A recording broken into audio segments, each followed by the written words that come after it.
explore at a high level Yeah. what your three pillars, I suppose, are the three phases of branding that you think are absolutely essential and what they look like?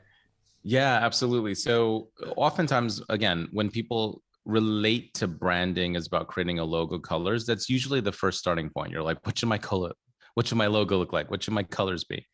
And I'm asserting that the phases really start along the proper sequence of phase one. You have to have a clear brand strategy. Phase two is having a brand identity. And then phase three is, at least in our process, it's your brand website. But you can also translate to other like brand marketing, all the marketing activities. So let me go back to phase one. Before even thinking about what your logo or colors look like, brand strategy is a process of really diving into understanding who are you? What's your movement? What's your positioning? What are your value propositions? What's the personality of your brand? What are the core brand values? What is the voice? How does the brand sound? Now, these are all layers that go into that roll up into this thing called brand strategy, which is often an abstract term, which is why I kind of use all these different layers. But think about it. It's like, if you're building a house, right? You don't necessarily start with like, okay, what colors we should paint the house or what furniture. You want to figure out the blueprint of that house. Is this a 3-bedroom, a 4-bedroom? Are we having a basement? Where are the bathrooms? Like, it's really building the architect for the house, and then you can apply an identity, a look and feel to it. So that's what phase two does.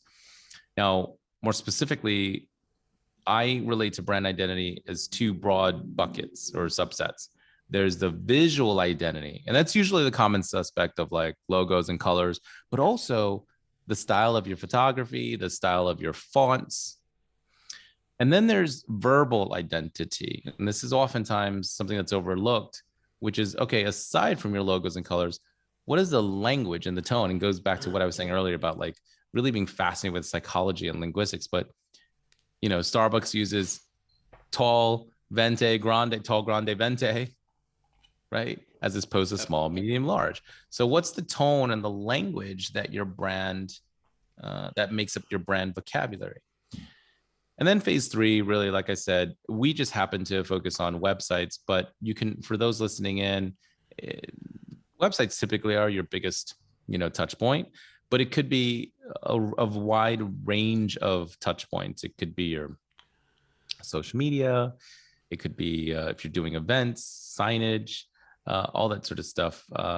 And so that's really the phase, is like really implementing that strategy and identity in phase three.